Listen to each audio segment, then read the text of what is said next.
دوستوں میں ایک بات ہمیشہ اس پلیٹ فارم پر کہا کرتا ہوں کہ رب کی ذات کا یہ وعدہ ہے کہ ایک نہ ایک دن بالآخر سچ ضرور سامنے آ کر رہتا ہے، اور آج بھی کچھ یوں ہی ہوا۔ D J S P R کی پریس کانفرنس کے بعد رات تقریباً 1:44 پر اس وقت ساری صورتحال تبدیل ہو گئی، ساری گیم بدل گئی، جب 9 مئی کے رات سے نہ صرف پردہ اٹھا، بھانڈا پھوٹا، بلکہ نواز لیگ کے 7 اہم ترین رہنماؤں کی ویڈیوز بھی سامنے آ گئیں۔ اور لیں جناب، ہمارے پاس اس وقت نون لیگ کے 7 رہنماؤں کی ویڈیوز ہیں جو کہ 9 مئی کے واقعہ میں براہ راست ذمہ دار ہیں، اور ان ویڈیوز کو کسی بھی عدالت میں بطور ثبوت پیش کیا جا سکتا ہے کہ جناب یہ لیں، یہ ہیں وہ 7 ویڈیوز جن کی وجہ سے شر پسند عناصر نے 9 مئی کے دن جلاؤ گھراؤ کیا، تشدد کیا، املاک کو جلایا۔ آپ کو یاد ہوگا کہ عمران خان کئی مرتبہ یہ بات دہرا چکے کہ ان کے پاس 9 مئی کے دن ہونے والی توڑ پھوڑ اور جلاؤ گھراؤ کے ذمہ داروں کے حوالے سے اہم ترین ثبوت موجود ہیں، انہیں پتہ ہے یہ سارا معاملہ کس نے کروایا، پلانرز کون ہیں، اور جب بھی آزادانہ تحقیقاتی کمیشن تحقیقات کرے گا میں یہ ثبوت وہاں پر سب کے سامنے رکھوں گا۔ ایسا کہنا تھا عمران خان نے، ایسا انہوں نے کہا، عمران خان نے کئی مرتبہ یہ کہا۔ اپنی آج کی اس ویڈیو میں میں ان ثبوتوں میں سے جو عمران خان صاحب کے پاس موجود ہیں 7 ویڈیوز آپ کے سامنے رکھوں گا، اور ان ویڈیوز میں موجود ہیں جناب نواز لیگ کے 7 رہنما، جن میں نواز شریف، شہباز شریف، مریم نواز، خواجہ آصف، سردار ایاز صادق، خواجہ سعد رفیق اور پرویز رشید کی ویڈیوز شامل ہیں۔ آپ سے میری یہ درخواست ہوگی کہ آپ ان تمام ویڈیو کلپس کو جو کہ جوڑ کے آپ کو دکھائے جائیں گے، ان کو بغور دیکھیں، تمام تر رہنماؤں کے نام نوٹ کریں، اس ویڈیو کو زیادہ سے زیادہ پھیلائیں، سوشل میڈیا کے اوپر، فیس بک، یوٹیوب، ٹویٹر کے اوپر وائرل کریں، تاکہ پاکستانی عوام کو پتہ چلے کہ نون لیگ کے وہ کون سے 7 رہنما ہیں کہ جو 9 مئی کے واقعات کے براہ راست ذمہ دار ہیں۔ اور ان ویڈیو کلپس میں ایک اور اہم ترین بات یہ بھی ہے کہ جو میں آپ کو ابھی آگے چل کر اکٹھی دکھانے جا رہا ہوں، ان میں پیپلز پارٹی کے آصف زرداری اور جے یو آئی فے کے مولانا فضل الرحمان کی ویڈیو بھی شامل ہے۔ وہاں پر بھی آپ کو اندازہ ہوگا ان کی ویڈیوز دیکھ کے کہ جتنا کردار نون لیگ کے 7 رہنماؤں کا ہے اس سے تھوڑا سا کم کردار آصف زرداری اور مولانا فضل الرحمان کا بھی ہے۔ لیکن اس سے پہلے ہم نظر ڈالیں گے تازہ ترین اپڈیٹس پر، کیونکہ وہ براہ راست کنیکٹڈ ہیں ان ثبوتوں کے ساتھ، ان ویڈیوز کے ساتھ، جو کہ اس ویڈیو کے آخر میں آپ کے سامنے رکھنے جا رہا ہوں۔ تو جناب، ایک انتہائی اہم ترین اور بڑی ڈیولپمنٹ نواز شریف اور آصف زرداری یعنی نون لیگ اور پیپلز پارٹی کے رہنماؤں کی دبئی میں ہونے والی ملاقات، جس میں نواز شریف اور آصف زرداری کی ون آن ملاقات بھی شامل، کھانے بھی شامل، بلاول موجود، مریم نواز موجود، اور وہاں پر پیپلز پارٹی نے جناب کچھ شرائط رکھی کہ پنجاب میں خاص طور پر گیلانی، ملتان کے اندر اچھا، اسی طرح قمر زمان، کائرہ، ندیم افضل، چند، راجہ پرویز اشرف کے حلقے جہاں پر پیپلز پارٹی سمجھتی ہے کہ ان کا کوئی 8، 10، 12، 15، 20 ہزار ووٹ بینک ہے، وہاں پر انہوں نے کہا نون لیگ کو کہ آپ ہمارے مقابلے میں امیدوار کھڑا نہیں کریں گے تاکہ ہم کسی طریقے سے پاکستان تحریک انصاف سے جیت سکیں۔ یعنی صورتحال یہ ہے کہ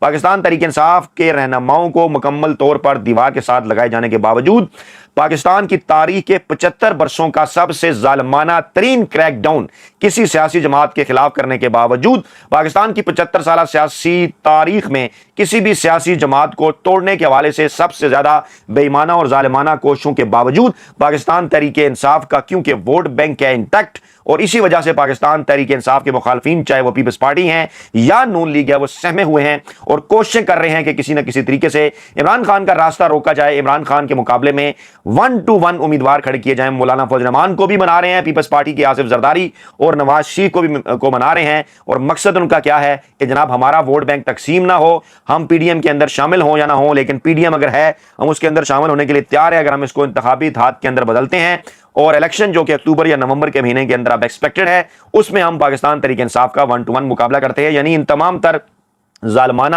اور بے ایمانات کرنوں کے باوجود ان کے پاس اور کوئی چانس موجود نہیں ہے کہ یہ مقابلہ کرنے کی پوزیشن میں بھی آئے عمران خان کے خلاف، جب تک کہ یہ سارے اکٹھے نہ ہو جائیں۔ اس ملاقات کے بعد یہ خیال کیا جا رہا ہے کہ نون لیگ کی صفوں کے اندر بھی بے چینی ہے، خاص طور پر وہ حلقے جن کی جانب پیپلز پارٹی نے اشارہ کیا ہے، وہاں پر جو نون لیگ کے امیدوار ہیں ان کی جانب سے ناراضگی کی اطلاعات ہیں کہ یہ کیوں کر اور کیسے ممکن ہو سکتا ہے کہ جناب فائدہ، تکلیفیں تو ہم اٹھائیں، گالیاں ہم کھائیں، اور فائدہ جو ہے وہ کوئی اور اٹھا لے، کیونکہ اب انہیں آہستہ آہستہ اس بات کا احساس ہو رہا ہے، اور کئی لوگ دبے لفظوں میں یہ کہہ رہے ہیں کہ جناب یہ کیا، نون لیگ کے ساتھ تو ہاتھ ہو گیا۔ گزشتہ 14 ماہ کی حکومت میں تمام تر گالیاں جو ہیں وہ نون لیگ کے حصے میں آئیں، اور پیپلز پارٹی اب اس کا پھل کھانے کے لیے تیار نظر آ رہی ہے، جو کہ وہ بھی نہیں کھا سکے گی۔ پھر D J S P R کی پریس کانفرنس میں یہ تسلیم کیا جانا کہ فوجی عدالتوں میں 102 لوگوں کا ٹرائل کیا جا رہا ہے، جبکہ اٹارنی جنرل نے آج کورٹ میں بتایا تھا کہ ابھی تک کوئی ٹرائل نہیں ہے، لیکن آج انہوں نے واضح کر دیا D J S P R نے کہ 102 لوگوں کا ٹرائل کیا جا رہا ہے وہاں پہ۔ اور پھر اعتزاز احسن کا بینچ ٹوٹنے پر سپریم کورٹ آف پاکستان کو اہم ترین مشورہ سیویلینز ملٹری ٹرائل کیس کے اندر، انہوں نے کہا جناب کہ عدالت کے الیکشن کا فیصلہ نہیں ماننا جا رہا، تو اب چاہیے عدالت کو کہ وہ بہتان بازی کرنے والوں کو نااہل کرے، 5 کروڑ روپے کے جرمانے عائد کیے جائیں، اور فیصلے کے خلاف بیان بازی کرنے والے ہر شخص کو توہین عدالت کی سزا سنائی جائے۔ اور اس کے ساتھ ساتھ لطیف کھوسا نے بھی کہا کہ حکومت آئین اور عدلیہ کے خلاف کھل کر سامنے آ گئی ہے. 9 مئی سے زیادہ سیاہ ترین دن ہے آج. وکلا برادری کسی کو ملک کا نقصان نہیں کرنے دے گی. 2 دن کی سماعت کے بعد اچانک حکومت جسٹس منصور علی شاہ پر اعتراض نہیں کر سکتی. اس کے پیچھے کیا معاملہ ہے؟ لوگ سوال اٹھا رہے ہیں کہ کیا یہ فل ٹاسک منصور علی شاہ کی جانب سے خود کروائی گئی تھی کہ 2 دن بعد آپ میرے اوپر اعتراض کر سکتے ہیں؟ کیونکہ اب ان کی جانب سے ایک نوٹ بھی سامنے آیا ہے منصور علی شاہ کا کہ میں ذاتی مفادات سے بالا تر ہو کر چیزوں کو دیکھ رہا ہوں. منصور شاہ کے اس نوٹ کے بعد بھی سوالات پیدا ہوئے ہیں کیونکہ پہلے یہ 9 رکنی بینچ تھا, اس کے بعد پھر قاضی فائز عیسیٰ صاحب, سردار طارق مسعود صاحب بیک فٹ چلے گئے, جو ہے وہ اس بینچ میں سے نکل گئے. 7 رکنی رہ گیا. دوبارہ آج سماعت ہوئی تو منصور شاہ صاحب پر اعتراض سامنے آ گیا. اٹارنی جنرل نے کیا. 2 دن پہلے منصور شاہ صاحب نے خود نے یہ یاد دہانی کرائی تھی کہ جناب میرے اوپر بھی آپ اعتراض کر سکتے ہیں, میں جسٹس جواد خواجہ کا رشتہ دار ہوں. اس وقت تو نہیں ہوا, لیکن معاملے کو ڈیلے کرنے کی یہ کوششیں ہیں, ڈیلینگ ٹیکٹکس ہیں, اس لیے یہ معاملہ جو ہے وہ کیا گیا. اور اب اس معاملے کے بعد جو ہے وہ سپریم کورٹ کے اندر اب اس کیس کو مزید لڑکایا جانا تھا, کیونکہ چیف جسٹس کہہ چکے ہیں کہ وہ عید سے پہلے اس حوالے سے وہ فیصلہ کرنا چاہتے ہیں. دوسری جانب پاکستان تحریک انصاف فرنٹ فٹ پر کھیل رہی ہے. تمام تر مشکلات کے باوجود کراچی کے اندر انہوں نے اپنے درجنوں ان عہدیداروں کو فارغ کر دیا ہے, یو سی چیئرمینوں کو, جنہوں نے ان کے کہنے کے اوپر ووٹ نہیں دیا. آج بھی 6 مختلف اراکین کو انہوں نے فارغ کر دیا. اس سے پہلے بھی 11 کے قریب لوگوں کو وہ فارغ کر چکے ہیں. اچھا, یہ بیک گراؤنڈ تھا, اس حوالے سے بڑا ضروری ہے آپ تک یہ تمام تر چیزیں سامنے رکھنا. اب آپ کو ہم ویڈیو کی طرف لے کر جاتے ہیں.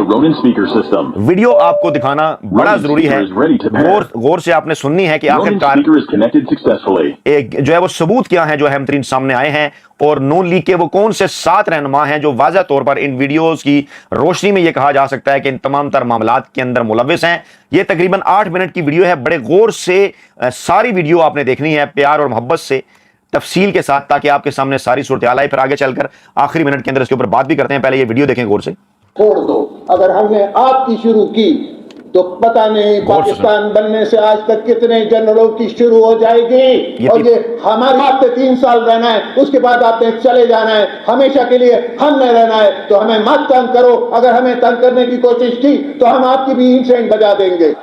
اس کے بعد اگر میں نے کبھی سنا تو میں خود کھڑا ہو کے ایک پوری لسٹ نکالوں گا پاکستان جب سے بنا ہے آج تک کی, اور پھر آپ جواب دیں. فیض امین تو بیچارہ کھٹی لائن ہے. پاکستان کو برباد کر چکا ہوں, اس پاکستان کو تباہ کر دیا, اس پاکستان کو لہو لہان کر دیا پاکستان کو. نواز شریف آپ پاکستان تم ٹھیک کرو, خراب کریں یہ فوج کے جنرل اور ٹھیک کریں نواز شریف. میں اس بات پہ کنونسڈ ہوں کہ ڈیفنس بجٹ کو اور بھارت کے ساتھ جو پیس پروسیس ہے اس کو الگ الگ دیکھیں. میں ڈی ایچ اے کے خلاف ہوں. میں سمجھتا ہوں کہ فوج کو پلاٹ نہیں بانٹنے چاہیے, جنرلوں کو پراپرٹی ڈیلر نہیں ہونا چاہیے. 65 میں فیک وکٹری ڈکلیئر کی, 65 فیک وکٹری, سیاچن ہارا, انہوں نے کارگل ہارا, آپ نے پیچھے کوئی وزیر نہیں ہے. سنیے غور سے. جب پاکستان کی فوج نے آزاد کشمیر میں جانے سے انکار کیا تھا کہ یہ لشکر لے کے گئے, اور آج جو آزاد کشمیر آپ کے پاس ہے انہوں نے آزاد کروایا تھا. کیونکہ tens of thousands of billions of rupees and dollars جو ہے ہم نے پچھلے 58 سال پہ دفاعی بجٹ پہ خرچ کیے. اور داستان کیا ہے؟ 48, 65, 71, 84 اور 99.